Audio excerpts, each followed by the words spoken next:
Hey folks, I thought I would record another one of my dumb videos.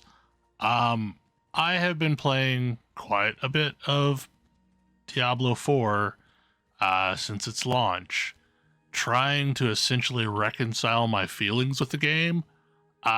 So when I started out the game, I was playing an upheaval barbarian build, which basically upheaval is a frontal cone attack that in theory is supposed to do a bunch of damage. So I was using lunging strike to build up my fury and then upheaval to dump my fury. And quite honestly, it just wasn't doing enough damage to kill things before they killed me. And I struggled on tier 2, which is veteran tier, the world tier. And before giving up on the game, like I used that to play all the way through the campaign. And before giving up on the game, I decided to completely respec. And as a result, I switched over to a whirlwind barb, which is, the de facto strong barb. All the barbarians that pushed to 100 quickly all played whirlwind, so I thought, okay, well, might as well join them. So essentially this build is you pop your 3 shouts and then spin to win, and things just die. Problem with that is the mob density of Diablo 4 is so low that I cannot generate enough fury from hitting things with whirlwind that I can keep it going. So essentially, these have 24 second cooldowns on all of them. So essentially, I have 3 seconds of fun time, 3 to 7 seconds of fun time, and then I'm back waiting on 20 minutes or 20 seconds to for the cooldowns to come up before I can really do the fun barbarian thing again, which means I spend a lot of time doing lunging strike, and that feels not great. So the end game in Diablo 4 is really much of the same.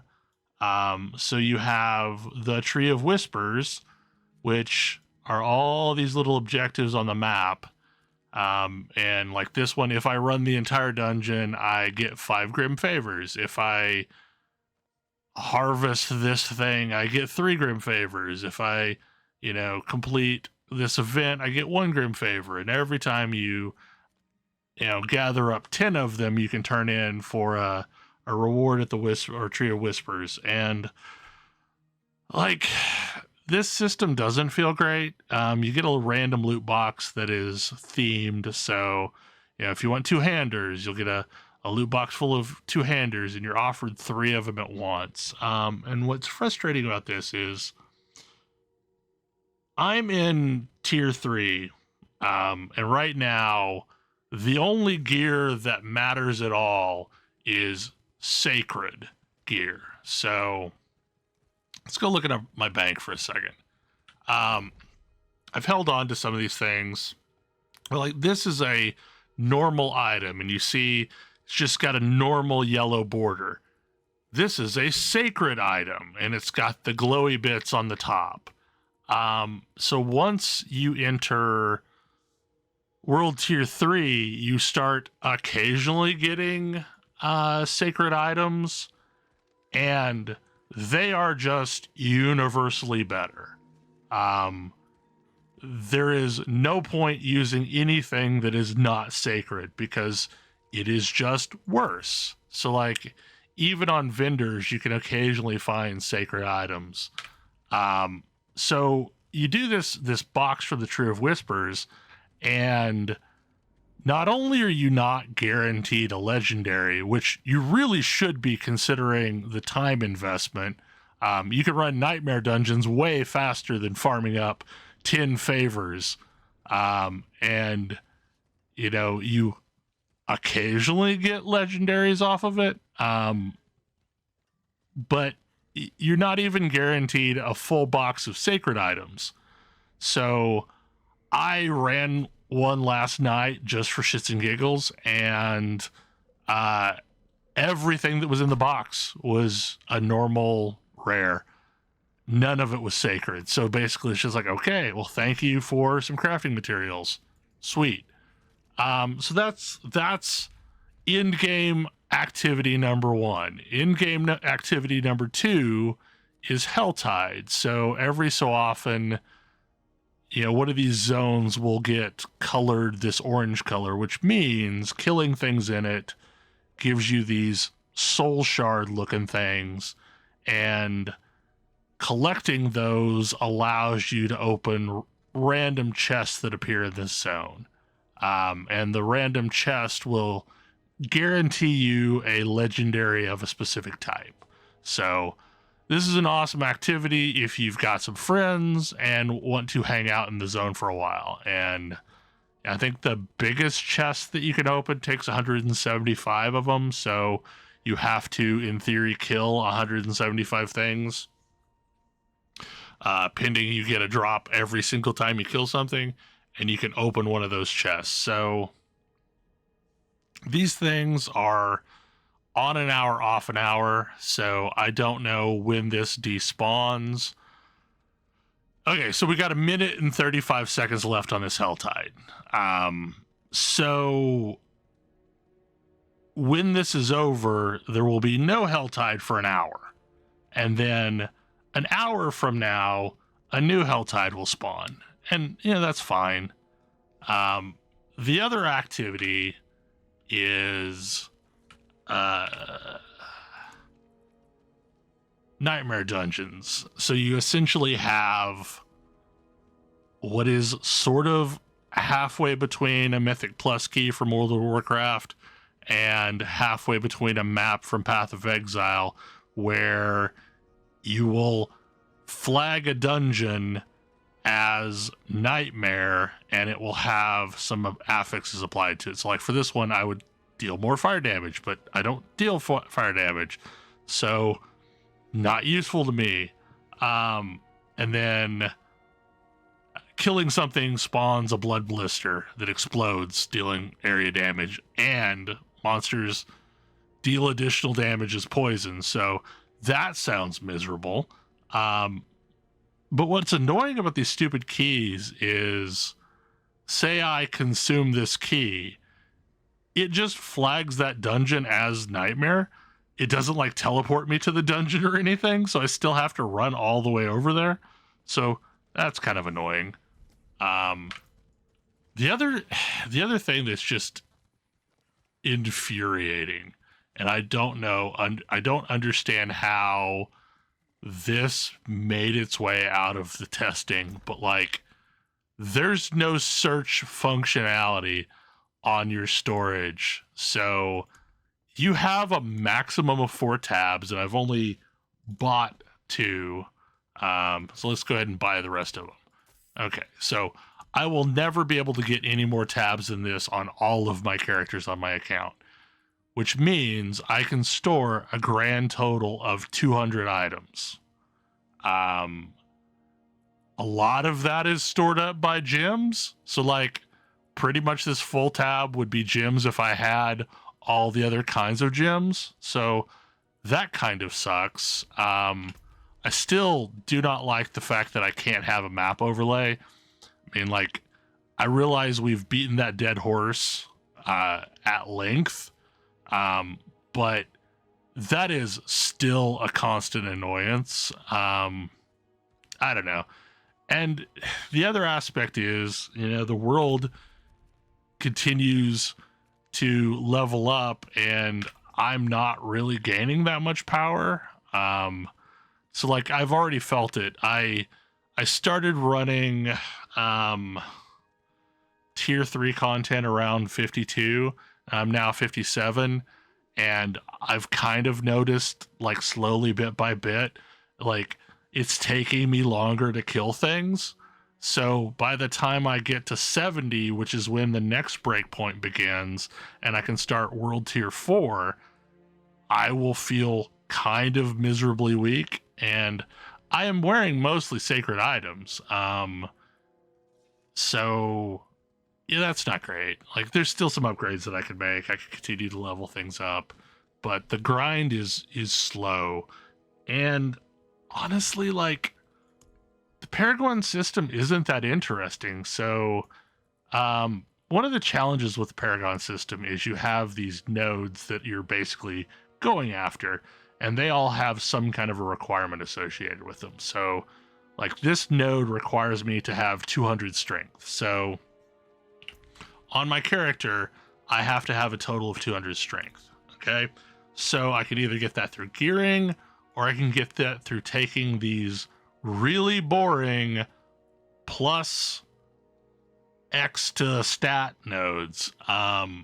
So that's a thing. And luckily, like, I have 2 of these active, but if you go up here, I have the Berserker node, but I am missing, like, 24 willpower before I can actually have that activated, even though I've chosen it. So that's going to mean I'm going to try and path my way through as much willpower as possible. Like, there's not any on the way to this legendary, and then I'll have to, like, path up through here to try and pick up willpower nodes as I go. So that's artificially impacting the path that I'm going to take through the tree, which is not great. And at least comparing this to Path of Exile, it feels like there's a lot more boring nodes that I have to take. Like, these are kind of cool. The blue nodes are kind of cool. The socket that I've started leveling up through Nightmare Dungeons, that's fine. That's a good ability. Like, I basically, me hitting those 3 cooldowns that I hit every so often are all putting me in Berserk. So yeah, that's cool. All these nodes up here that increase the damage I deal while Berserk, that's cool. The strength nodes that I have that are in the radius of this also give me berserking, so that's cool. In theory, I probably want to come over here and get this one at some point. But I don't know. Like, it feels like in Path of Exile, when you're pathing across the tree, you're making fewer boring choices, and most of the things that you're pathing through are actually giving you a feeling of character power. So I don't know. Also, it's like a hell of a grind to finish out doing stuff. So, like, I am doing side quests in Hawazar, just trying to get the last bit of renown so that I can get those Paragon points. And then I've got to do that in Dry Steppes, and I've got to do 2 sets of renown grinding in Kyrgyzstan. Skazglan I'm done with. Fractured Peak I still have to grind to do this last bit to get, and getting 4 Paragon points is like a good reward for that, but like, also I question how impactful the points I put on this board are going to be. I don't know. I feel like I feel like Diablo 4 kind of needs to go back to the drawing board. Like, I've talked about this with my friends, but Last Epoch is a little rough around the edges, but at its core, Last Epoch has a really strong fundamental game. Like, the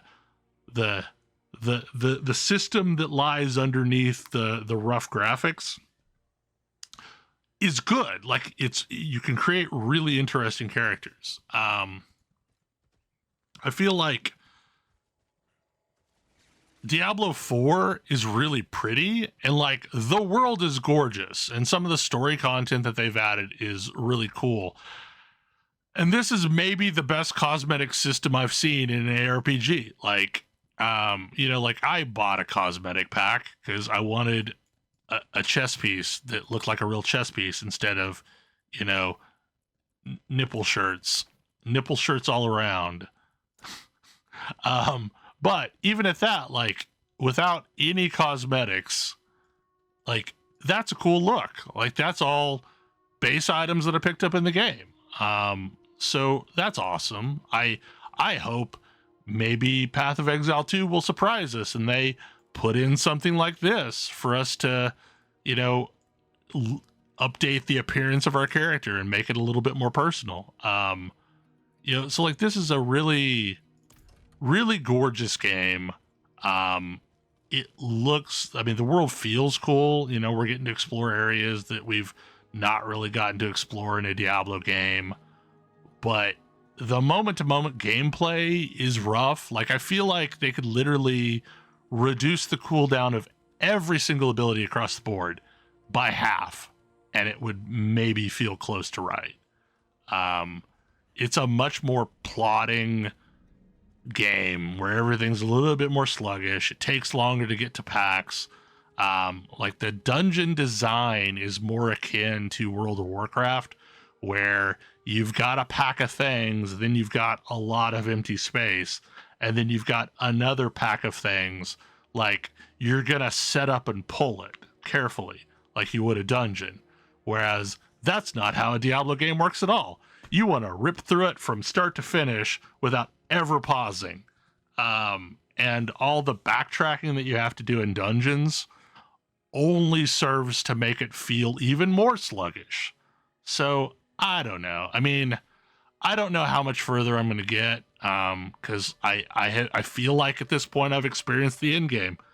Like, the end game is grind a bunch of not super fun activities and hope for the items that you actually need, and then feel weaker every time you level up.